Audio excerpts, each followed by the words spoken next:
Stop right there. Yeah, you. If you like all things entertainment, current events, or Hollywood, then look no further. Creator to Creators, hosted by director Meosha of Horror Noir, interviews filmmakers and creatives from around the world. Join in on the fun, guest celebrities, and informative information to have as a creator. Hit subscribe and stay connected to Creator to Creators.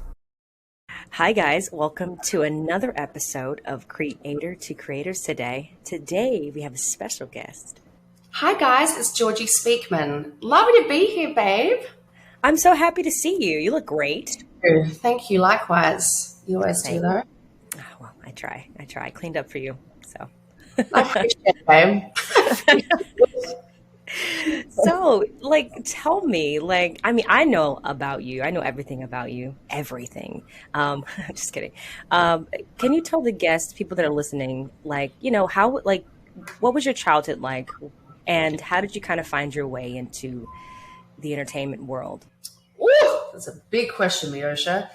Well, what was my childhood like? Complicated, painful, hurtful, frustrating, but also amazing. I think we all go through different hardships, just to different degrees. I think relative to my environment, I did face a lot of hardship and challenges from not just parents divorcing, but just, controversies within the home without disclosing all the juicy details, and really struggling to find my place within the home environment, but also like where I grew up and all those kinds of things.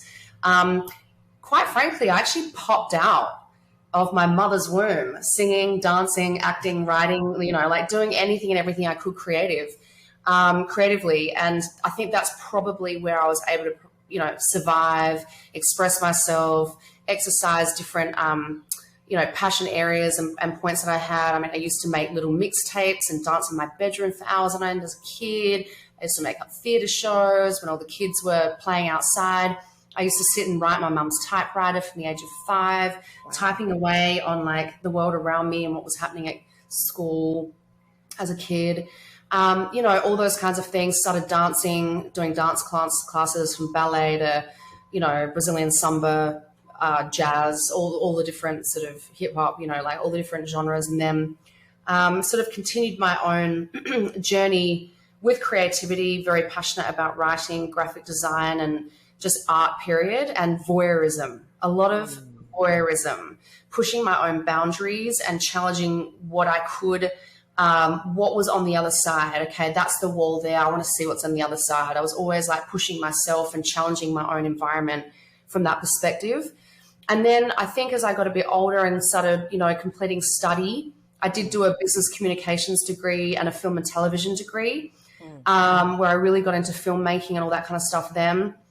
It was I kind of landed in corporate jobs in Sydney in Australia to survive financially. And it was always a mission on how do I get myself out and off this corporate rat wheel that I felt quite trapped by. I'm like, this surely can't be life.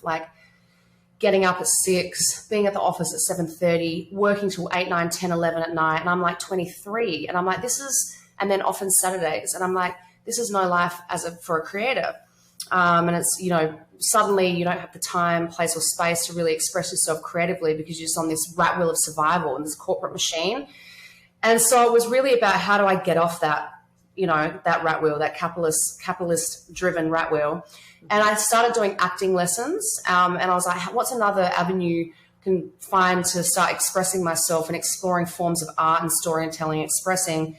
And I just found acting. So I pursued that for a while and did a number of different, films, lead roles in feature films, small roles in TV, short films, all that kind of stuff. And then went off to Hollywood. And it was always this mission to get to America. How do I get to America? From the age of 5, I was like, Mummy, Daddy, I'm going to live in America. I'm going to be famous. I'm never going to die.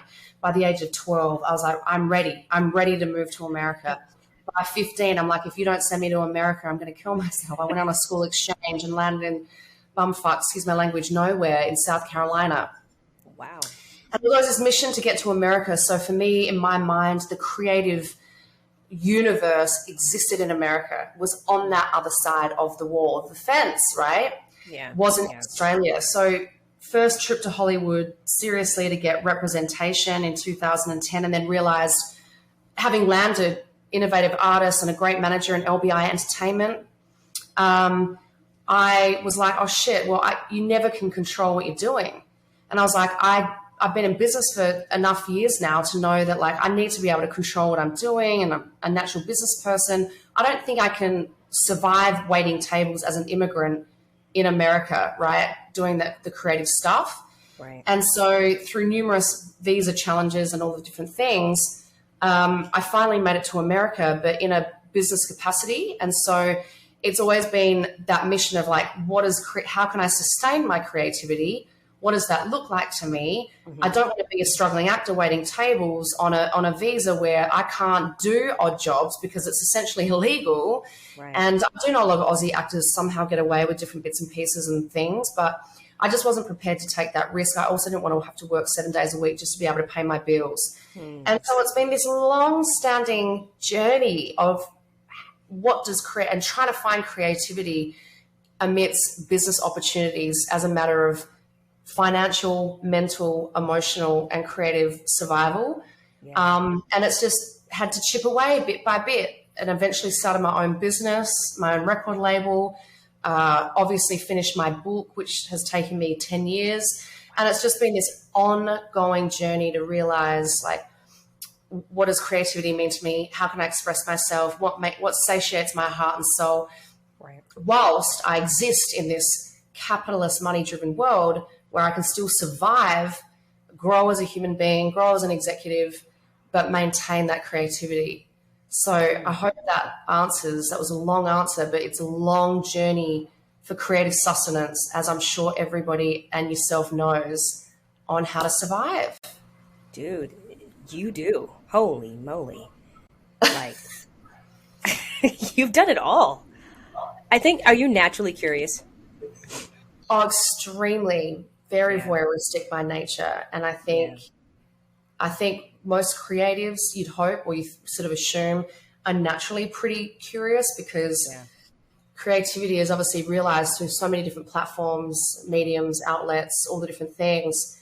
But as a creator, you have to constantly work out what that looks like to you, what it means to you. And you can only do that by asking questions of yourself, others, the world around you, and then do your best to work it out.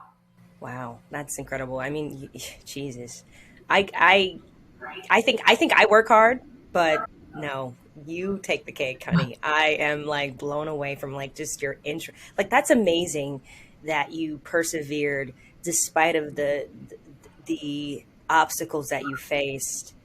I mean, the fact that you started your own, like, record label, like, first of all, how did you know how to start that? Where did you get the know-with-all? Like, did you just, like, talk to people? It's a great question, because I look back and I just think, fuck, sometimes I think I'm so crazy. And I am a bit crazy for sure. I think you've got to be a bit crazy to probably push the boundaries as much as I have in all areas of my life. But, like, and nowhere near as much as others, but relative to my environment, upbringing, it's been a lot. I started the business to represent micro-influencers. So the business is Out.LI.ER, to represent micro-influencers that work on both sides of the camera, working with brands, doing brand campaigns, influencer deals, like a whole range of things in that space. And then I happened to be at South by Southwest in 2019, and at my entertainment attorney's drinks mixer. And he was like, and I just stumbled across this man who I just thought to be quite vivacious, very outgoing Jewish guy, big talking New York Jew, which I love, and it's often so much fun, right? It was hard to miss him. Right. We ended up completely hitting it off and sitting outside on the balcony, drinking and just talking about everything. And he said, why don't you start your own record label? Because I was obviously working with musicians and artists at the time as well, and doing a lot in the music space, and having had always a passion for music. And I was like, I was thinking of starting Out.LI.ER Records in 3 to 5 years' time. He was like, well, I mean, what are you waiting for? And I was like, I don't know, actually. And if I knew what it took to start a label, I would have said a lot of things, actually. I'm waiting for more finance. I'm waiting for, like, all these different things. I basically got on the plane. I put a pitch deck together. Wow. From Austin, it took me a couple of hours, few hours, touchdown in LA, press send, off the pitch went. And then a month later, I had the label on paper. And then I was like, well, now what do I do? Now what do I do? And then I was like, well, I can't sign artists. I don't have hundreds of thousands of dollars or millions of dollars in the bank to either break new talent and or fund or bankroll like established names. What am I going to do? Try and steal them from like Warner or like. So I basically taught myself everything. I had no idea how to run a label, but asked a lot of questions. I mean, you have a label manager within the Orchard, but I mean, you have to do everything yourself. And so I established a piano label, a brand or an artist name called Antithesis, and started writing my own piano albums in partnership with my producer friend, Phil Lewis, who is a Grammy. Fantastic, by the way. Yeah, thank you. Yeah. And then really have a passion for piano, because when you think about a lot of the oldest like and dopest like hip hop records, and just it's often got a really amazing piano hook in it, or like some keys. There's always, look at Alicia Keys, look at like the piano is just an amazing instrument. So I thought that's a safe place, a space to start. I ran it by Jason, and he was like, we don't actually have much or any sort of classical or piano on the label, the Orchard. And I also was like, well, what's a safe and really cool place to innovate and do content and collaborations? It was like lo-fi beats, lo-fi hip hop. So I started workshopping my albums to have them reproduced by different lo-fi beat producers from all over the world. And so we've since now collaborated with like a dozen different lo-fi beat producers from around the place. So a lot of the beat-driven instrumental records and albums that you hear on the label were original piano albums by Antithesis that have been reproduced by other producers around the world: Blunt One, Seth Zillner, Andrew Tuttle, Mint Hayes. There's been a lot from literally all over the world, like Australia, Miami, LA, Hungary, Japan, Germany, like all these different places. And so that's really the crux of the label. And I basically creative direct and produce all the content, which was great because it reactivated my passion for film, but short form content. And, everything else, but was really like learning on the job and just going, I've got to make this work. What do I do? And just literally figuring it out. Now I'm a lot quicker, sharper, faster in like working out sort of whole deals and like flow of work and uploading records to the SoundClouds, Bandcamp. Obviously, the Orchard being the global distributor, handle all the global distribution. I was doing my own digital marketing campaigns, but the Orchard are amazing because they've got an inbuilt digital marketing team, so you can put a budget against releases and all the things, and they'll just manage it all for you. And it's been really fun. So it's like my baby, and we just became a global publishing company as well in partnership with Sony Music Global. And we're also launching the lifestyle brand, like the streetwear brand, really soon as well, which is cool. That's exciting, dude. Oh, I'm so happy for you. Like, I love hearing about everything that you do, because it just also it inspires me like to just go harder. It's like, man, like, thank you. Because sometimes, in this industry, when you're independent and you're pushing yourself, it kind of you do get a little discouraged sometimes. You're just like, oh my God, like I'm getting older. Time is Negative talk and self-deprecation is very real amongst us creatives. Yeah. But to your point, I think that I'm one of those freaks that will just throw herself in the deep end, not having the knowledge or the information. And I learn by doing. I have to do it. So even if someone said, but don't you need lots of money? But don't you need this? But don't you need that? Or shouldn't you be da-da-da-da-da? Yes, probably. But I would prefer to actually do it and learn from doing. And that's how you make mistakes. That's where you learn and grow. I mean, you learn by doing. Like in the name of Nike, just do it. Like, so there's different types of individuals that some are more reserved and strategic and will take their time with something or whatever. I'm just one of those crazy people that will dive in the deep end and learn later and like work it out later and learn as I go. And maybe that's made me less successful in a lot of my endeavors because I haven't thought things through probably as well as I could have or should have. But that's just who I am. And quite frankly, I don't mind being that way because it's all experience, it's all learning, and it's all growth. Absolutely. That's what it is. Wow. That's awesome. So I mean, obviously I would love to talk more about your career, but I gotta touch on your book that you, written. Well, it'll be out when like next year? Yes. So I have never been very good at sticking to long-term projects. I'm very like, I'm going to go and do it. I'm going to make it happen. And I want the results yesterday. That's how I was moved. And again, they're not necessarily great qualities or traits, honestly. Most successful people will tell you, oh, you've got to be patient. You've got to, da-da-da-da-da. But I am legitimately proud of myself for having finished a book because it's taken me a decade to write. I think I'm coming back. And I think I just, again, like always been an absolute passionate writer, like love my writing. It's been an escapism. I've been journaling since I was 14. I've got all these leather-bound journals from my teenage years and 20s, blah, blah, blah. Right. And I just had this vision of LA Diaries. That was the original concept. And then as time has passed, I'm like, this is not about LA as much as it is all about America holistically. Yes, at least 7 years was spent in LA, aka Hollywood, Cali. But, really the book took quite a couple of different turns towards the end and became a little bit more political and got on subjects of race and racism in this country and lots of those other, in inverted commas, taboo subjects that most people are afraid of really discussing and talking about. But I think it's mostly been this year and last year where I've really put my head down to just get it done because I can't have this linger any longer and I'm clear on where I want to take it. You just got to get it done. So that's sort of where I'm at, and I'm having it read by different agents and managers and people out of LA. I've sent it off to a few publishing companies, so wish me luck that it generates some type of success, but maybe it won't. I don't know. No, it definitely will. It definitely will. Like I like when we were talking the other day, like about like just certain things in the covering.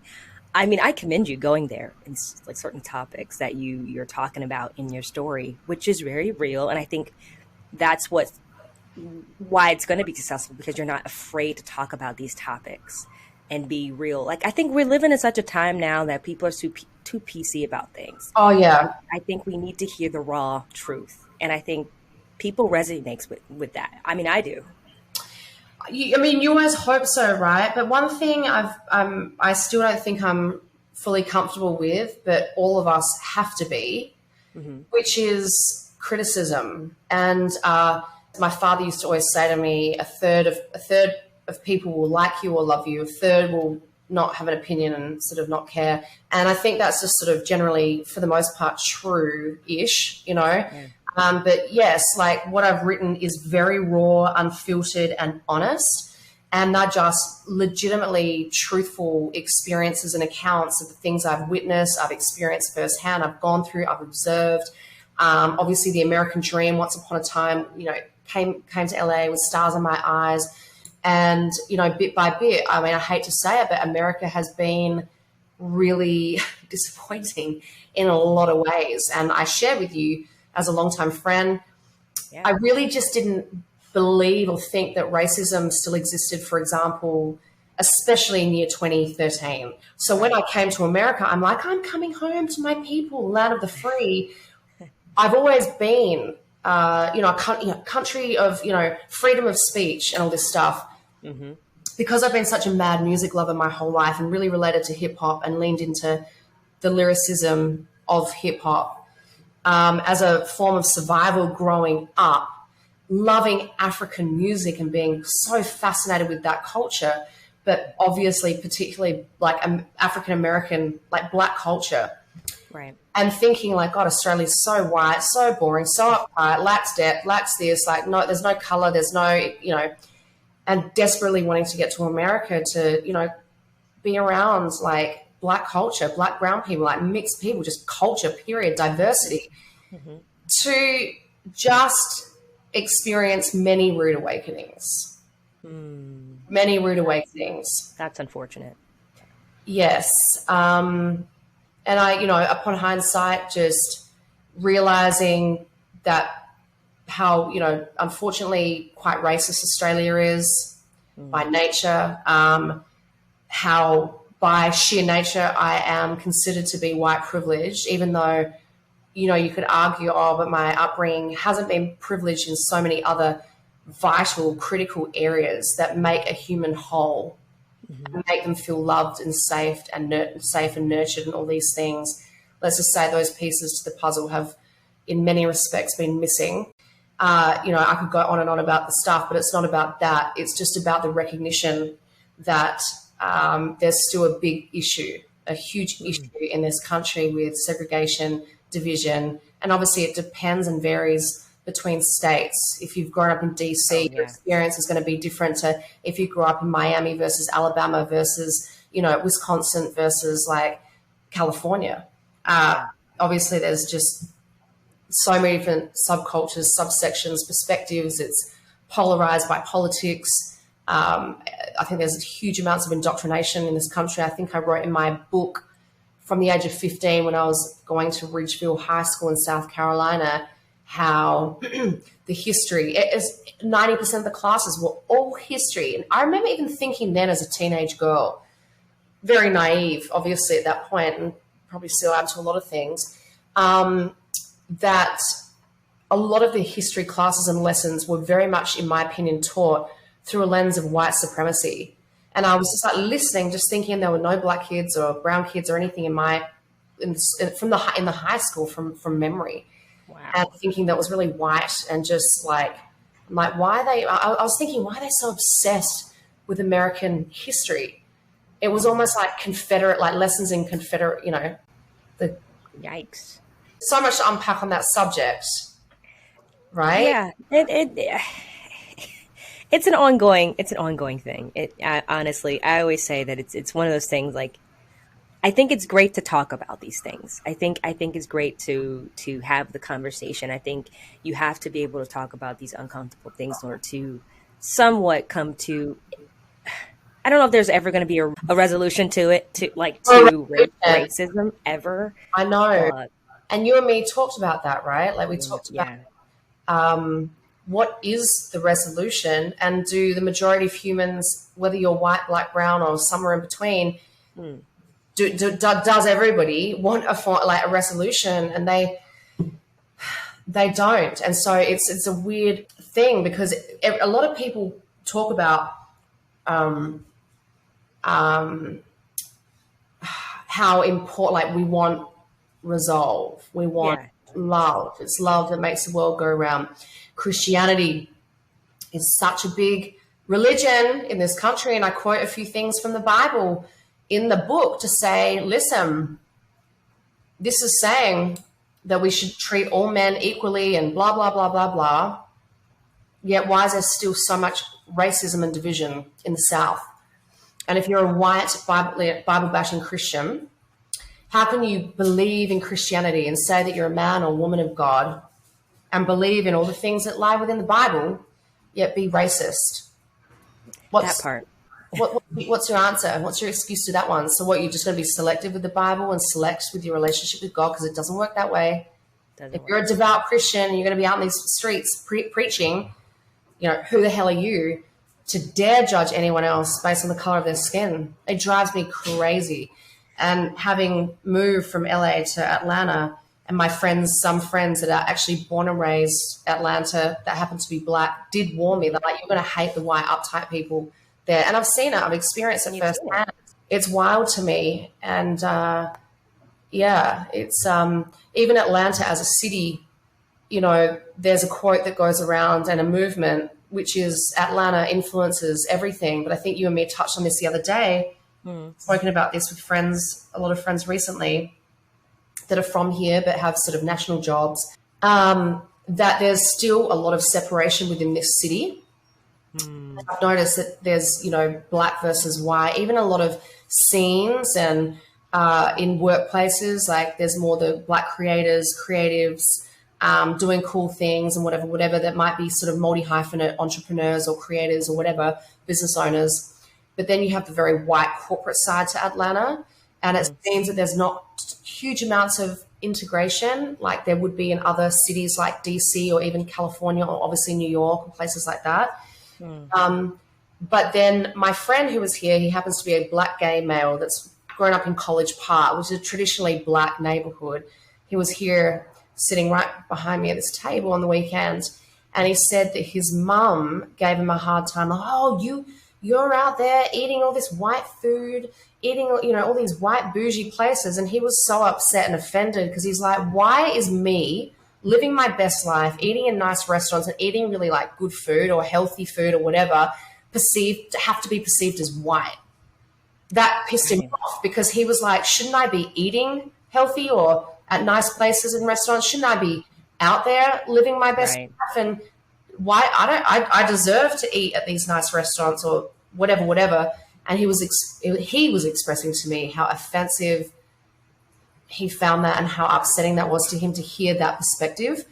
And that's just like one minute example of a lot of the different levels of conversation, understanding, perception, and prejudice, racism, all the things that, how do you unpack it?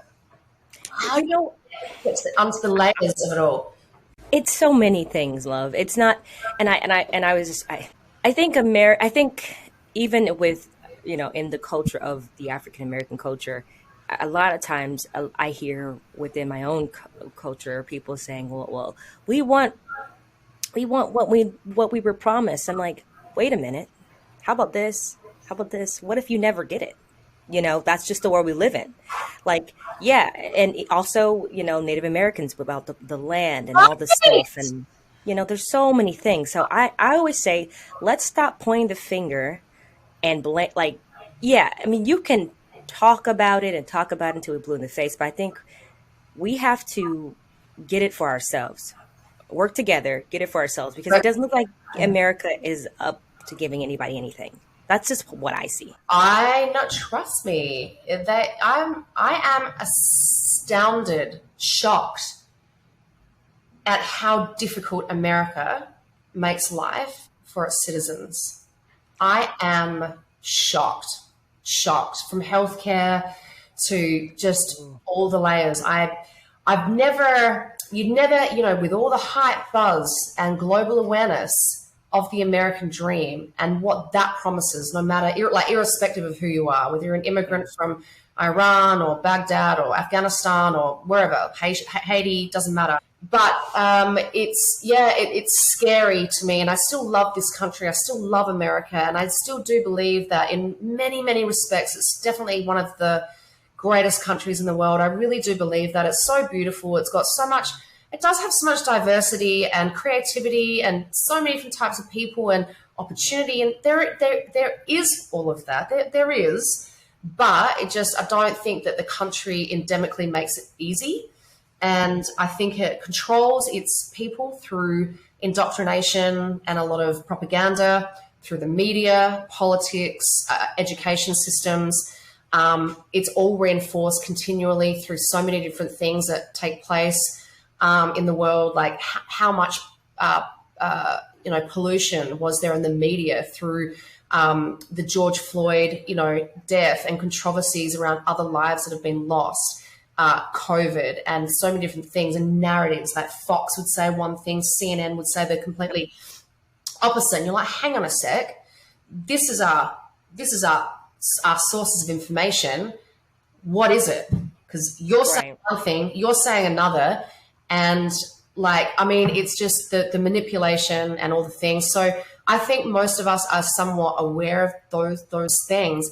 But to your point, you are right. We do have to work together. You have to just find who you can connect with and keep building and having the conversations to build awareness, camaraderie, irrespective of skin color, backgrounds, whatever. It's irrelevant. Because we're all human beings at the end of the motherfucking day. We're all made up of skin, heart, soul, mind, all the things. And so who are we to ever judge where someone's come from, the hardships they face? Like, everyone's got a story, and every single human being's story is relevant and we just have to hear one another, try to keep, as corny as it sounds, it is true, try to keep coming back to love, to put our own white, it's not, I don't want to blame white, like entirely blame white people, but like white, sorry, I just said it again, sorry, people's ignorance and, arrogance and all the things which we all have residing within ourselves. None of us are free, and you're crazy to think if you're free of ignorance and arrogance, you're not. We just have to constantly battle fear and ego, which all comes from our minds, and we can trace it back to the forms of indoctrination, environments that we were raised in, all the different things. And we just have to keep neutralizing conversations, neutralizing understanding perspectives, and keep trying to come together, That's it. That's it. That's the solution I have. Like, there's no other solution. There's always going to be that person out there that just doesn't get it. And that's okay. You're just going to get the people that understand and just keep going. Correct. At that point. Like, how lucky were we to find one another as friends? Like, I know, dude. I'm, only a little bit older than you, quite a bit older than you, come from completely different backgrounds, upbringings, all the things, different parts of the world. Obviously, our skin colors are completely different. You and me. Is it? I thought we were. Oh, okay. I like to think. You are Black. Yeah. That's right. Guys, this is how we talk. This is my friend. But how much joy have we found in our friendship, in sharing and laughter and joking and all our little dance sessions. And I've learned so much from you, and I hope you've learned things from me. But even your upbringing and background, babe, like, I will never forget, if you don't mind me sharing. Sure. I'll never forget the time you said to me, and you've got Cuban blood, amongst other things. You're African American, and you said to me, which I'm sure your fellow Black brown counterparts would be like, equally shocked by, where you said, I've never experienced racism in my entire life. Isn't that wild? I really wasn't. I was a very awkward kid growing up, very awkward. I think I still am, but I got bullied, but everyone that bullied me was my skin tone, and it's like, I didn't hate my people, but it was like, why is it? And I would always ask my parents, I'm like, what is it about me? What is it that I do? Why do I get this response? I've always tried to fit in, and from my first boyfriend being Italian, I got. People laughed at me for that, and I just didn't understand. I just felt like my parents was like, you love whoever you want to love, like, we support you regardless, And when you say different, do you mean more open-minded, less attached to certain stigmas that you otherwise perhaps should have attached to you, kind of thing, like stereotypes? Because I get stereotyped all the time. Really? Of course, like, people look at me and just think my life has been easy. Everything's been handed on a platter. Everything should come to me easily because I'm white, or just even the experience I've had getting treated poorly by Black people, often women, where in America, where they've often thought I think I'm like a white American girl, and like often in like if I'm getting elbowed at a bar or like shoved at that stuff's happened to me, right? But when I've opened my mouth and I've heard the accent, it's quite interesting to see the change in treatment and behavior. So I think it's just that long-standing trauma, generational trauma, right? The stigmas that are attached to certain skin colors and things, where everybody judges, we're all guilty of judging a book by its cover. There's the famous saying, don't judge a book by its cover. We shouldn't. But I think you have that beautiful, loving nature, and maybe it's to do with your parents. Maybe it was to do with the direct environment. Maybe it's just your soul and spirit. I don't know. Explain yourself. I think so. I think it has to do, and look, I'm not better than anyone. I just feel like I just knew where I come from was not the end all. Like Yeah. this wasn't it. Like I was like, I never felt like I fit in ever. And I knew that this was not the final stop for me. I was like, I just knew there was something else, but I just, until that, opened up to me, and I was like, yeah, I don't even claim that place. I don't claim it. I Yeah. just don't like talk about like, but when I remember just feeling when I went to California, and I was like, oh, finally, my people, like this is what the creative space, the same like-mindedness that, you can just meet people, and it's not on some like, oh, what are you? And like, why do you look like, it's just like, we're all just here to create and have fun. And this is it. It's just certain people who are in the industry or what we do. We're not built like normal society people. Like, I don't want a 9 to 5. I don't want a White House and picket fence and the dog and the hut. I don't want that life. I want a little, like, Does that change for you as you get a little bit older? It's really hard to crave those in inverted commas like normal 2.0 type things when you're creative. I mean, of course, if you suddenly got 5 million in the bank, I'm pretty positive you're going to buy a nice house with a picket fence, maybe, you know what I mean? Or maybe brick wall or iron fence and gate, like whatever.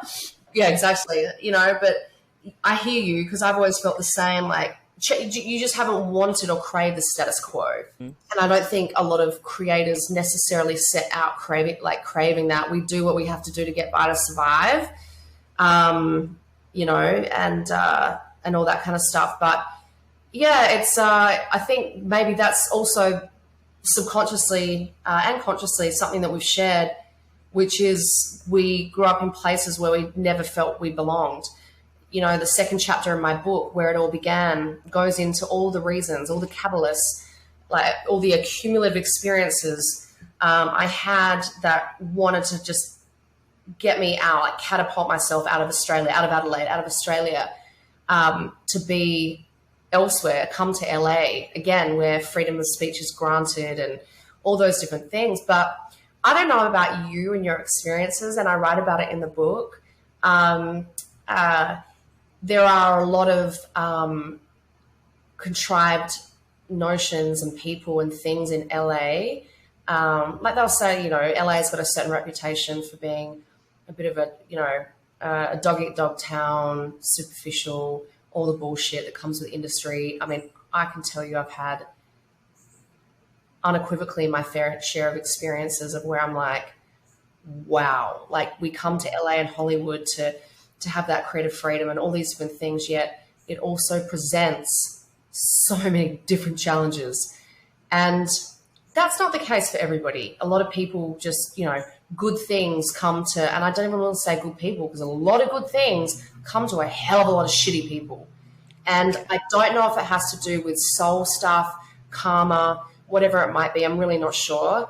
But I know that in my personal experiences of doing LA and all that, man, oh man, did I have so many experiences that just absolutely broke my heart, broke me down, broke my soul spirit, and all those kinds of things. And so the same place where we're living or operating to gain that freedom and all the things also presents an equal amount of challenge in many respects. And that is the nature of dichotomy in life, where there's light, there's dark, where there's a sun, there's a moon, where there's good, there's bad, where there's ups, there are downs. And there's always that dichotomous polarity, like the balance of scales that often tip way off balance. And I don't know why certain things do or don't happen to or for people. But I think half the time we're just not in control. Sometimes the universe throws a lot of things in our direction because we've got to learn the lessons. They know the universe knows we can handle it or them. And maybe it's for greater good and growth and, for personal evolution, all the things. Yeah. You just don't know, but, we can only control so much. And the stuff we can control in the grand scheme of things is actually quite little. Yeah. I mean, think about it. If we never actually went through anything, it's like, yep, I don't need to learn this lesson. What do you mean? I'm good. I'm good where I'm at. Like, we're not going to be, But that's like you said, we have to have those lessons every level, every step. Like even when so like that song, I don't know if it's Jay-Z, is it More Money, More Problems or whatever. There's always something. Yeah. Yeah. Even if you get to a comfortable place, you're still going to have to deal with just bigger issues. Yes, correct. You Correct. know? And that's why my piano brand Antithesis, that's actually about, it's the antithesis of whatever, is happening in life. It's like the concept of polarity, yin and yang. Everything in life is relative. Everything in life is relative. If you actually take the time to sit back and look at things and break things down with that thinking and perspective, to Jay-Z's point, more money, whatever, like it's all relative. It's all relative. I mean, look at what happened with Johnny Depp. Even the most famous, talented, seemingly down-home, fun-loving, whatever people can't escape. And I'm not saying he's entirely innocent. I think they were both guilty in that whole picture because it takes two to tango, Right? which way you look at it. But, not everybody can escape the stuff. I think we all have to face certain things. I don't know why. I think if we all had the answers, we wouldn't be here having this conversation, would we? We would okay, cool, thanks. I've got the answers now. I'm going to check back out and go back to heaven or hell or planet or wherever I'm from, another dimension, but I think we're just all little spiritual beings having a human experience. And I think that's just part of like moving through the stuff, all the controversies we face. But it's been fun to write about all the crazy things that I went through in LA. I'm excited for you. I'm excited to read it. I wish you all the best. I'm sure it's going to be amazing experience for yourself. Like this is like this is your baby almost, right? 10 years. This is Yeah. So can't wait to look up and say bestseller. I'm like, oh snap. I just need a damn good lawyer to protect me from the prospective defamation lawsuits I'm going to be facing. All that stuff. So I'm waiting to be able to connect with or hear from a publisher or someone in LA. Someone's going to read the book surely eventually. But hopefully, I don't know how that stuff all works, but I'm pretty positive you need a good publisher to make sure that you've got all your I's dotted, T's crossed, all the things to mitigate that stuff. Yeah. So I'd love to ask this. This is like a last question. I promise I won't. But every guest that comes on, and there's no right or wrong answer, but would you rather have respect or would you rather have loyalty? That's a great bloody question. Respect is obviously really, really, really important. But I, being a Taurian and just who I am as an individual, I'm not necessarily saying it's entirely aligned with being a Taurus, but I do know that loyalty is really important. If you're going to look at the star signs and all the stuff, loyalty is very, very important to a Taurus, for example. I'd have to say loyalty probably comes up more for me, and I'm like fiercely loyal with people I love.